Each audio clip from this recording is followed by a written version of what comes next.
السلام علیکم. ہمارے چینل بیا اور مالا پر خوش آمدید.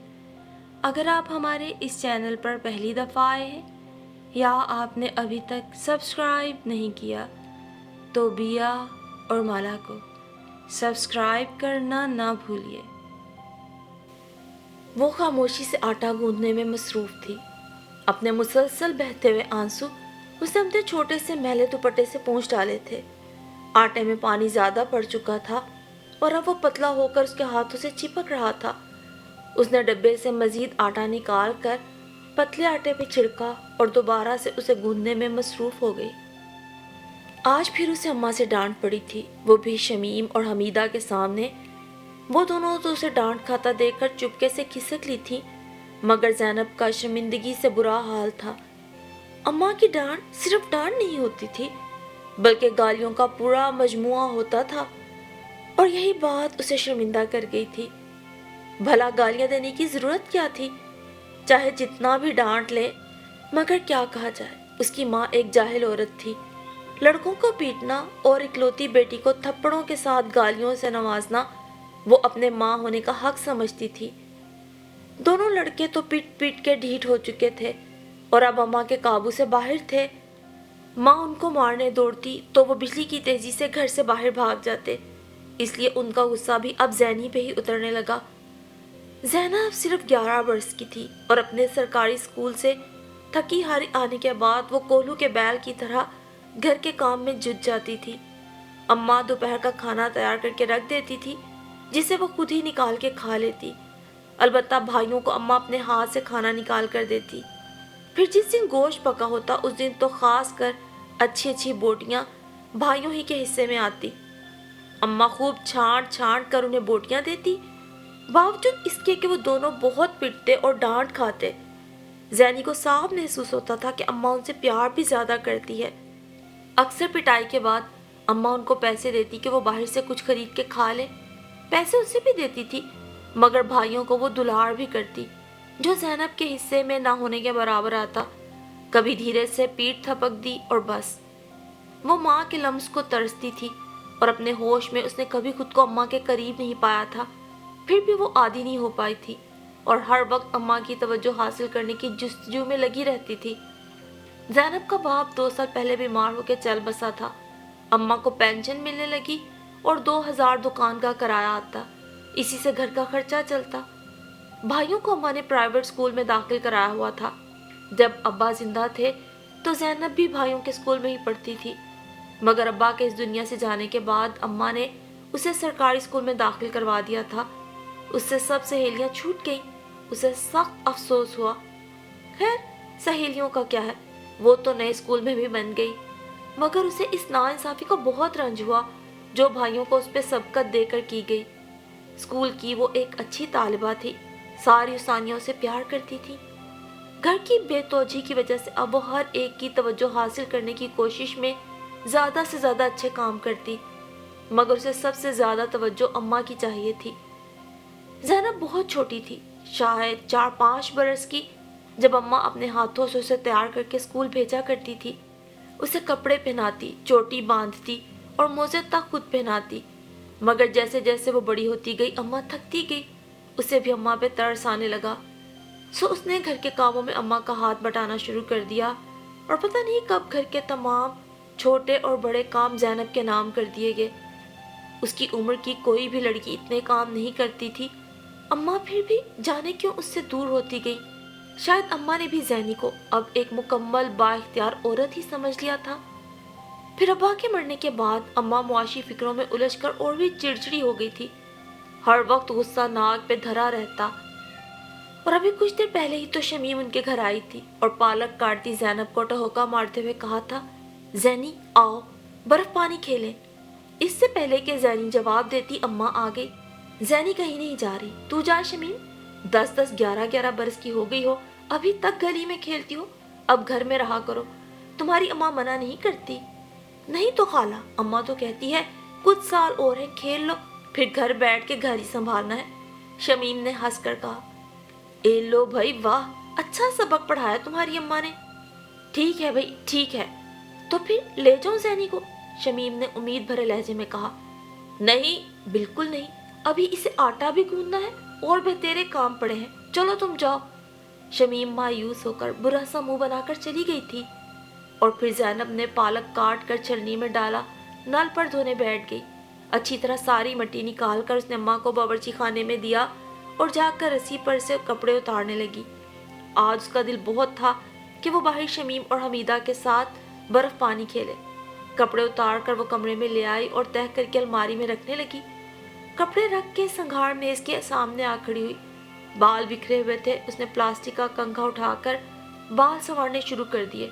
चोटी बनाकर वो बावर्ची खाने की तरफ चली। चौखट से चिपक कर उसने अम्मा के मूड को जांचने की कोशिश की। अम्मा का चेहरा हमेशा की तरह बेतासुर था। अम्मा, उसने धीरे से कहा। कहो।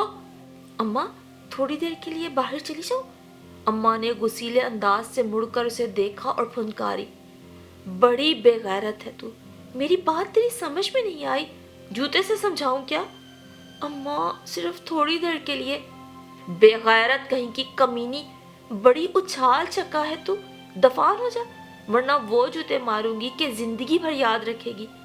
अम्मा की जुबान अंगारे उगलने लगी और ज़ैनी के सीने में गरम गरम गोले फंसने लगे जो उसके हलक तक पहुंचने लगे और वो वापस पलटकर कमरे में चली आई। बिस्तर पे लेटी बेआवाज रोती रही। उस शाम वो सारे काम निपटा कर बेखबर सो रही थी। अम्मा नहा रही थी जब दरवाज़ा जोर जोर से बजा। वो दरवाज़ा चंगाड़ने की आवाज़ से यकदम चौंक के उठी। ज़ैनो, मर गई है क्या? दरवाज़ा खोल, कब से बज रहा है? अम्मा बाथरूम से ही चिंगाड़ी। वो हड़बड़ा के उठी। दिल तेज तेज धड़कने लगा और कनपटियां सुलगने लगी। जा रही हूँ, उसने वहीं से आवाज़ दे के अम्मा को तसल्ली दी। दरवाज़ा खोला तो एक गार मानूस चेहरे को खड़ा पाया। काफ़ी बनी संवरी उसकी अम्मा की उम्र की औरत कीमती लिबास पहने खड़ी थी। बानो रहती है यहाँ? जी हाँ, ज़ैनब ने उसकी नक जड़ी चप्पलों को गौर से देखते हुए कहा। जाओ उसे बताओ तुम्हारे ताई जुबैदा की बेटी यास्मीन आई है। ज़ैनब को अम्मा को बताए बगैर किसी को अंदर लाने की इजाज़त न थी, सो उन्हें वहीं छोड़कर अंदर दौड़ी। अम्मा बाल झाड़ती गुसलखाने से बाहर निकल रही थी। कौन है? वो कुताई है ना, उनकी बेटी यास्मीन, वो फूली सांसों के साथ बोली। अम्मा सोच में डूब गई, जैसे याद कर रही हो कि यास्मीन कौन है। यास्मीन, वो बुड़बुड़ाती हुई दरवाजे की तरफ गई। ज़ैनब वहीं खड़ी रही। चंद लम्हों बाद अम्मा और यास्मीन बातें करते हुए अंदर आईं। अम्मा ने सहन में पड़ी वाहिद कुर्सी पर यास्मीन को बैठने की दावत दी, खुद तख्त पे बैठ गई। ज़ैनब, चाय बना, तेरी खाला यास्मीन लंदन से आई है। चाय बनाएगी ये तो बहुत छोटी है। यास्मीन हैरान थी। बना लेगी, आती है इसे बनानी, हम तो भाई छोटी उम्र से काम सिखाते हैं। फिर वो दोनों बहुत देर बातें करती रहीं। यास्मीन ज़ैनब को दिलचस्पी से सारे काम करते हुए देखती रही। अम्मा उसको अपने घर के दुखड़े सुनाती रही। घर की रजिस्ट्री पे लिया गया बैंक का कर्जा अम्मा का दर्दे सर था, जिसका रोना वो हर एक के आगे रोती थी। अब्बा ने कारोबार करने के लिए कर्ज लिया था, मगर सवाए नाकामी और नुकसान के हाथ कुछ न लगा और कर्जा चढ़ा सो अलग। 1.5 लाख, सूद चढ़ते चढ़ते 5 लाख हो चुका था। और फिर अगले रोज सुबह ही उसने झाड़ू पोंछा करके घर को चमका दिया। इतवार था और हमीदा के घर बच्चों का मिलाद था। ज़ैनब हर हाल में जाना चाहती थी। उसने आज सब काम बहुत अच्छे किए थे और दिल ही दिल में सोच सोच के खुश हो रही थी कि वो भी उस मिलाद में जाके नात पढ़ेगी। अलमारी से फिर उसने अपना गुलाबी जोड़ा निकाला। ये पिछली ईद पर अम्मा ने उसे बना कर दिया था। इस्त्री करके नहाने चली गई। उसे यकीन था आज अम्मा उसे ज़रूर जाने देगी। बाहर निकली तो खाला यास्मीन को अम्मा से बातें करते पाया। वो कह रही थी, तुम्हें फिक्र किस बात की है? क्या मुझ पे भरोसा नहीं? मेरी कोई बेटी नहीं, जाहिर सी बात है बहुत ही प्यार से बेटी बना के रखूंगी। वो सब ठीक है, मगर मेरी कौन सी 4-5 बेटियां हैं? इकलौती बच्ची है मेरी, ये नहीं होगा मुझसे। अम्मा के लहजे की नर्म ज़ैनी के दिल में गुदगुदी सी करने लगी। तुम तो पागल हो, जरा सोचो कर्ज कितना चढ़ा है तुम पे, फिर बेटों का मुस्तकबिल और ज़ैनब का ब्याह, सब कुछ कैसे होगा? सब अल्लाह पे छोड़ दिया है, बंदा कर भी क्या सकता है। अम्मा के लहजे में इस बार आजिज़ी थी। ज़ैनब को खाला यास्मीन पे गुस्सा आ रहा था। ये क्यों मुझे लेना चाहती है? मैं अपनी अम्मा को छोड़ के इनके पास क्यों जाऊंगी? وہ باہر چلی آئی۔ یاسمین خالہ کو سلام کر کے اماں کی طرف مڑی۔ اماں میں جاؤں حمیدہ کے ہاں؟ ہاں، اماں چونک گئی۔ ہاں جاؤ، آج میلاد ہے؟ جی۔ اور وہ خوشی خوشی اماں سے اجازت لے کر حمیدہ کے گھر چلی گئی۔ دل میں اطمینان تھا کہ اماں اسے کبھی نہیں چھوڑے گی۔ وہ رات زینب نے بستر پہ کروٹیں بدلتے ہوئے مسرت کی اٹھتی لہروں سے محظوظ ہوتے ہوئے گزاری۔ اماں کو مجھ سے کتنا پیار ہے، وہ میرے بغیر نہیں رہ سکتی، وہ سوچتی رہی اور جانے کب سو گئی۔ اگلے دن لیکن اس کی امیدوں اور خوشیوں کا محل تب دھڑام سے گرا جب اسے پتا چلا کہ اماں نے اسے یاسمین خالہ کے ساتھ بھیجنے کا فیصلہ کر لیا ہے۔ یہ بات اسے اس کے سب سے بڑے بھائی سلیم نے بتائی، اور یہ بھی کہ خالہ یاسمین اماں کو 6 لاکھ روپے دے گی تاکہ وہ اپنا سارا قرض اتار سکے۔ اف، یہ اماں نے کیا کیا؟ وہ میرے بغیر کیسے رہ پائے گی؟ کس طرح سارے کام کرے گی؟ ہر وقت تو اس کے پاؤں میں درد رہتا ہے۔ وہ دوڑتی ہوئی اماں کے پاس گئی۔ اماں، اس نے کیاری سے ہرا دھنیا توڑتی اماں کو بلایا، مگر اماں خاموشی سے مصروف رہی۔ شاید اسے معلوم تھا کہ زینی کیا کہنا چاہتی ہے۔ اماں، وہ پھر بولی۔ ہاں، کیا ہے؟ اماں پلٹ کر باورچی خانے کی طرف چل دی۔ زینب بھی اس کے پیچھے پیچھے باورچی خانے کی طرف چل دی۔ اماں، میں خالہ یاسمین کے ساتھ لندن نہیں جاؤں گی، تجھے اپنی بیٹی بنا کے لے جا رہی ہے، بہت خیال رکھے گی تیرا، وہاں کتنے اچھے اچھے اسکول ہیں اور تجھے تو پڑھنے کا بہت شوق ہے۔ مگر میرا یہ اسکول بھی اچھا ہے، میں کہیں نہیں جاؤں گی۔ وہ بس ضد تھی۔ تو پاگل ہے، اس کے 3 بیٹے ہیں، بیٹی کی بہت تمنا ہے اسے، کہیں سے بھی لے سکتی ہے وہ، لیکن اسے تو بہت اچھی لگی ہے۔ تیرا نصیب اچھا ہے زینب، لندن جانے کی تو لوگ تمنا کرتے ہیں۔ لیکن زینب سر جھکائے چوکھٹ کو کھرچتی رہی۔ اور تمہاری بھی تو صرف ایک ہی بیٹی ہے، اور میں کتنا کام کرتی ہوں تمہارا، جھاڑو کیسے لگاؤ گی تم؟ چھت پہ تم سے جایا نہیں جاتا، بڑی والی چادریں کون پھیلائے گا؟ سب ہو جائے گا، تو بے فکر رہ۔ اب کی بار زینب کو اماں کی بے حسی پہ سخت غصہ آیا۔ اس نے اپنی اہمیت کا اماں کو واضح طور پہ احساس بھی دلا دیا تھا، سو اونچی آواز میں کہا، مگر میں نہیں جاؤں گی، مجھے تمہارے ساتھ رہنا ہے، اپنے گھر میں رہنا ہے، مجھے نہیں جانا، نہیں جانا۔ وہ سمجھ رہی تھی اماں جواب میں اس کے گال پہ زور کا تمانچہ مارے گی، پیٹھ پہ دھموکے جڑے گی، گالیاں دے گی، مگر خلاف توقع اماں نے پلٹ کر اسے خود سے لپٹا لیا۔ میں کہاں تجھے خوشی سے بھیج رہی ہوں، پر کیا کروں، اس مہینے آخری نوٹس آیا ہے بینک کا، قرض نہ چکایا تو گھر چھین لیں گے ہم سے، پھر کہاں جائیں گے ہم؟ پھر تو مجھ سے ملنے بھی تو آیا کرے گی، فکر کیوں کرتی ہے؟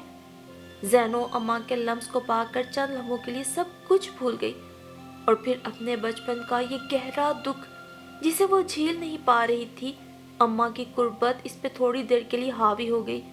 وہ اماں کی مدد کر رہی ہے، اس کی وجہ سے اماں کو سکون ملے گا، اس کی سمجھ میں بس اتنا آ رہا تھا۔ وہ چپ چاپ اماں سے لپٹی رہی، اور کاتب تقدیر نے اس کے نصیب میں دائمی دوریاں لکھ دی۔ اس کا دل کسی سہمی ہوئی چڑیا کی طرح دھڑکتا رہا، جو شاید آنے والے وقت کے بارے میں سوچ کے ابھی سے سہما جا رہا تھا۔ وقت کا کیا ہے، وقت جیسا بھی ہو گزر ہی جاتا ہے۔ زینب کے لیے بھی وقت اچھا یا برا گزر گیا۔ اس روز اس نے کھڑکی کے پردے کھسکا کر باہر جھانکا، برف اب بھی گر رہی تھی۔ ٹیبل کلاک پہ نظر ڈالی، صبح کے 8:30 بجے تھے۔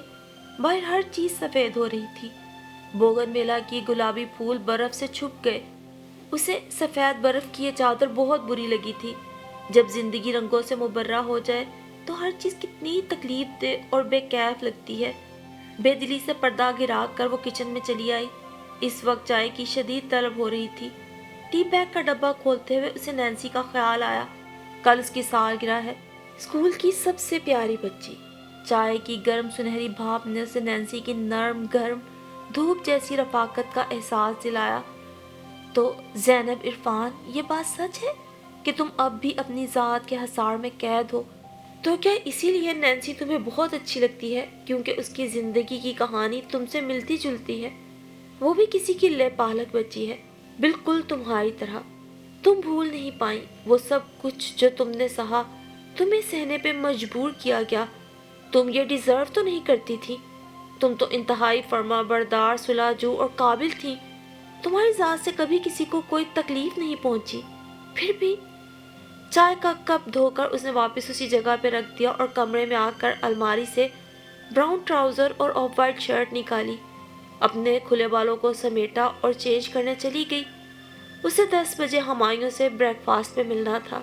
ड्रेसिंग टेबल के सामने बैठ के बाल ब्रश करते हुए उसे अपनी अम्मा के प्लास्टिक के कंघे का ख्याल आया।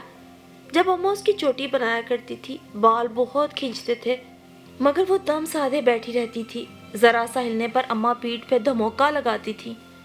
लंदन आने के बाद शुरू शुरू में वो अम्मा से नाराज़ नहीं थी। अम्मा ने कहा था ना कि खाला उसे अम्मा और भाइयों से मिलवाने ज़रूर पाकिस्तान लाएगी। मगर दिन, हफ्ते, महीने, साल बन के गुजरते रहे और उसकी उम्मीदें दम तोड़ दी गईं। खाला के तीनों बेटे इंतहाई दर्जे के बदमाश और शरीर थे। उन्होंने ज़ैनी को शुरू में बहुत तंग किया। खाला की एक न सुनते थे। खाला यास्मीन अपने मरहूम शोहर के स्टोर पे सुबह से रात देर तक मसरूफ़ रहती और ज़ैनी स्कूल से आकर घर संभालती। उसको लाकर खाला यास्मीन ने अपनी महंगी मेड को फारिग कर दिया था। अम्मा से दूरी का सदमा अभी ताज़ा था। वो रात को तकिए में मुंह छुपा के बहुत रोती थी, मगर आंसू पूंछने वाला ना वहाँ था ना यहाँ। खाला यास्मीन उसका ख्याल भी रखती थी, उसे पढ़ाई के बारे में पूछती, अपने बेटों को डांटती कि वो उसे तंग न करें। उसने जब खाला से पाकिस्तान जाने की जिद की, वो लंबे चौड़े अखराजात का दुखड़ा रोने बैठ जाती। ज़ैनब अब अम्मा से खफा हो चुकी थी। क्या उनको मेरी याद नहीं आती? आटा गूंथते हुए वो मुझे ज़रूर याद करती होगी। हमीदा और शमीम को देखकर मेरा ख्याल आता होगा? नहीं आता होगा। अगर आता होता तो मुझे यूं क्यों भेजती? अम्मा को मेरा कोई ख्याल नहीं। उसकी सोचें बागी होती जा रही थीं। पूरा साल लग गया था खाला को उसे यहाँ लाने में, पेपर्स वगैरह तैयार करने में भी, और बहुत सी लीगल मामलात थे। इस पूरे अरसे में वो हर मुमकिन अम्मा को कायल करने की कोशिश में मसरूफ़ रही, मगर अम्मा बैंक का कर्ज चुका चुकी थी। अब खाला का कर्ज चुकाना बाकी था और खाला के यहाँ ज़ैनब को गिरवी रख दिया गया था। 15 बरस बीत गए, वो 27 बरस की हो गई। 3 साल कबल खाला हार्ट अटैक की वजह से दुनिया से चली गई। तीनों बेटे शादी करके अलग अलग अपने अपार्टमेंट्स में शिफ्ट हो गए।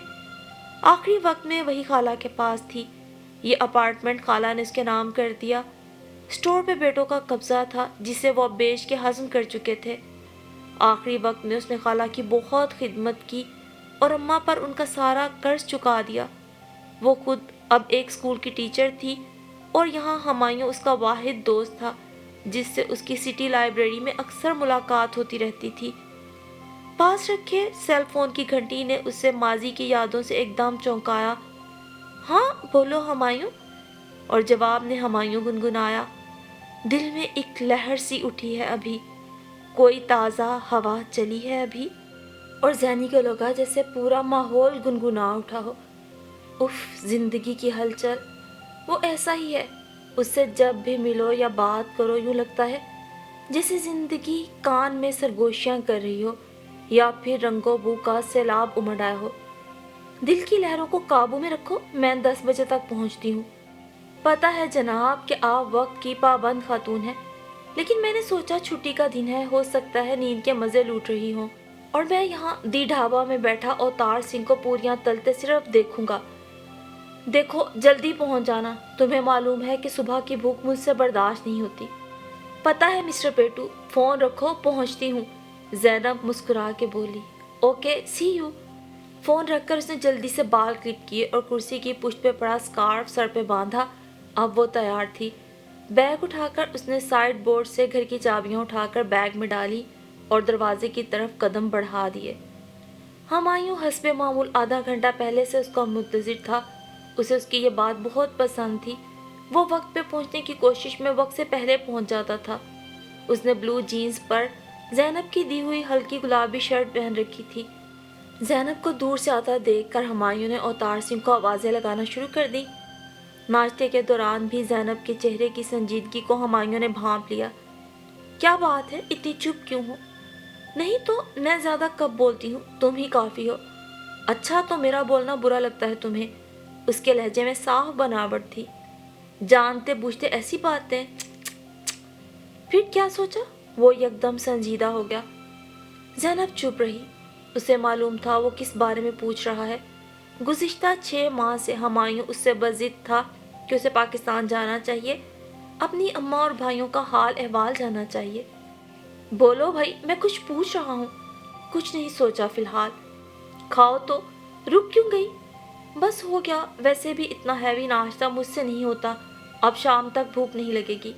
कुछ नहीं होता, खाओ। अभी तुम्हें मैटनी शो में लेकर चलूँगा, बड़ी अच्छी कॉमेडी फिल्म लगी है। सॉरी, मैं कहीं नहीं जाने वाली, घर जाऊँगी बस। अच्छा, थोड़ी देर के लिए विक्टोरिया पार्क में तो बैठोगी? उसने मिन्नत भरे अंदाज से पूछा तो ज़ैनब इनकार न कर सकी। ओके। और फिर इतवार की वजह से विक्टोरिया पार्क में खासी गहमा गहमी थी। काफ़ी दिनों से बर्फबारी का सिलसिला चल रहा था। इस वक्त हल्की धूप निकलने की वजह से लोग घरों से निकल आए। पार्क की सारी बर्फ साफ कर दी गई।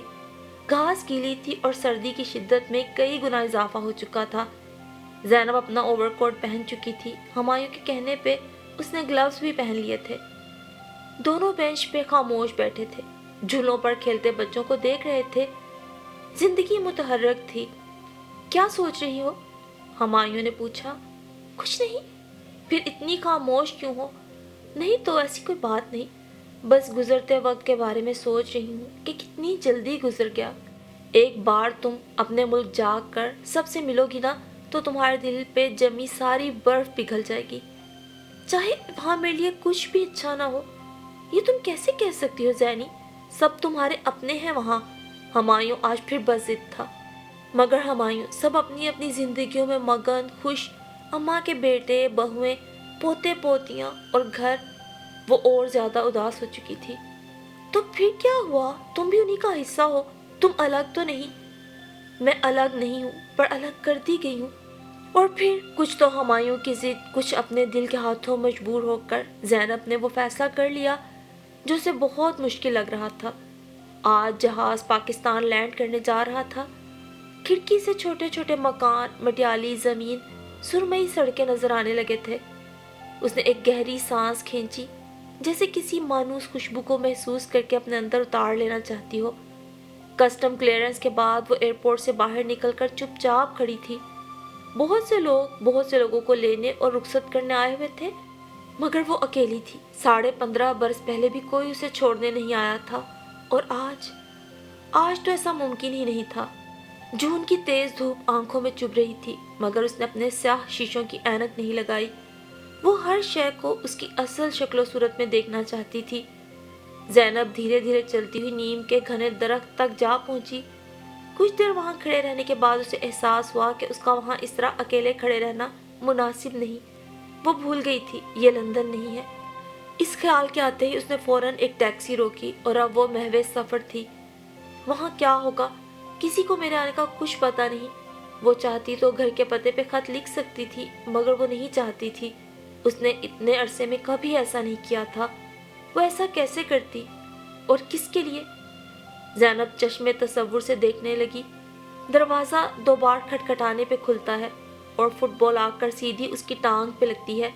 साथ ही 7-8 साल का या शायद और भी छोटा बच्चा दौड़ता हुआ आता है। पीछे एक नौजवान खुश शक्ल औरत चली आती है। ओह माफ़ कीजिएगा, ये बड़ा शरीर है, चलो अंदर। वो औरत बच्चे को डांट के अंदर भेजती है। किधर जाना है? ड्राइवर ने पूछा तो जैसे ज़ैनब अपने ख्यालों की दुनिया से बुरी तरह चौंकी। हाँ, बस यहाँ से। अब वो कुछ परेशान हो गई थी। काफ़ी तब्दीली आ गई थी। बहुत से नए मकानात बन गए थे, कुछ टूट कर बने थे। बच्चों के खेलने के मैदान की जगह ऊंचे ऊंचे अपार्टमेंट्स बन चुके थे। यहाँ से सीधे हाथ पर लीजिए, वो याद करके बोली। हाँ, यहाँ रोक दे। बिलाखिर वो पहुँच गई। वही दरवाज़ा था।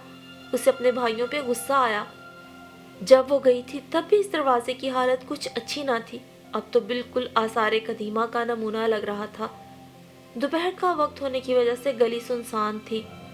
टैक्सी वाले ने उसका सूटकेस उतार कर दरवाजे के आगे रख दिया, और उसके जाने के बाद उसने दरवाजे पे दस्तक दी, मगर वो खुला हुआ था, बल्कि बाहर की कुंडी खफीफ सी बंद थी। ज़ैनब ने कुंडी खोली और अंदर चली गई। उफ, कितनी वीरानी है। वो बच्चे, वो शोर, वो रौनक। शायद दोपहर का खाना खा के सब सो चुके हैं। ज़ैनब ने सहन में बने किचन पे नजर डाली।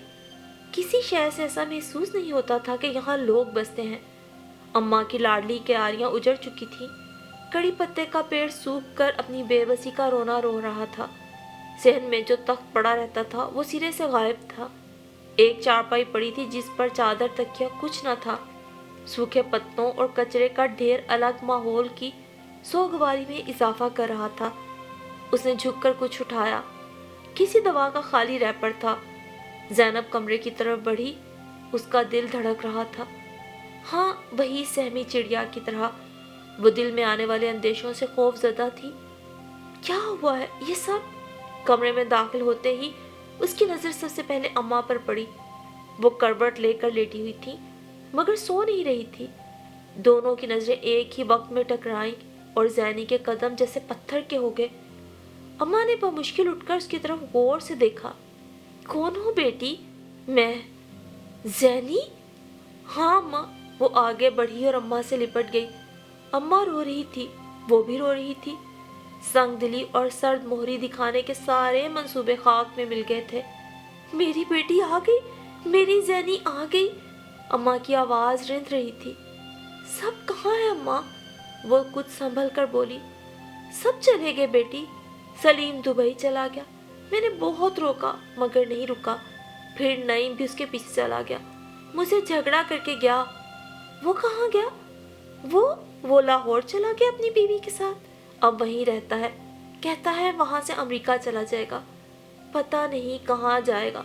मुझे तो सब छोड़ गए। ज़ैनब अम्मा को बागौर देख रही थी। वो इतनी उम्र की नहीं थी जितनी लग रही थी। वक्त से पहले सारे बाल सफ़ेद हो गए थे। खाल लटक कर हड्डियों से चिमटी हुई थी। हरी हरी नसें उभरी हुई थी। कपड़े मैले थे। बिस्तर की चादर भी बहुत मैली हो रही थी। अम्मा खाना खाया? नहीं। तुझे भूख लगी है ज़ैनी? अभी आएगी हमीदा की माँ अपने घर के काम निपटा कर। गरीब आती है, मुझे रोटी पका के देती है, दवा खिलाती है, इस सामने वाली चारपाई पे लेटती है, बातें करती है, फिर कुछ देर गुजार के चली जाती है। फिर उसे अपने बेमायनी सवाल पे हैरत हुई। फिर क्या, रात को दोबारा आ जाती है। 2 बार, एक बार खाना देने, एक बार 12 बजे मुझे सोने का कह के खुदा हाफिज कह के चली जाती है। अभी आएगी तो तेरे लिए भी रोटी पका देगी, तू भी खाना मेरे साथ। भूख लगी है अम्मा तुझे? हाँ बहुत, पर अभी मजबूरी है। अम्मा की आंखों में लाचारी थी। ज़ैनी ने किसी जज्बे के तहत अपने बैग से एक क्लिप निकाल कर अपने बाल बांधे। स्कार्फ तो वो पहले ही खोल के चारपाई पे रख चुकी थी। किचन में आकर वो चंद लम्हे कुछ सोचती रही, फिर डब्बे से आटा निकाल कर गूंदने बैठ गई। आज भी आटा गूंदते उसकी आंखें नम थीं। जिनके लिए ज़िंदगी में इतना लंबा सफ़र किया था वो आज भी उसी हालत में थे। लेकिन ज़ैनब इरफान जानती थी कि आज वो कल की तरह बेबस नहीं। भले इस सब में बहुत वक्त लग गया था लेकिन फिर भी ज़िंदगी अभी बाकी थी।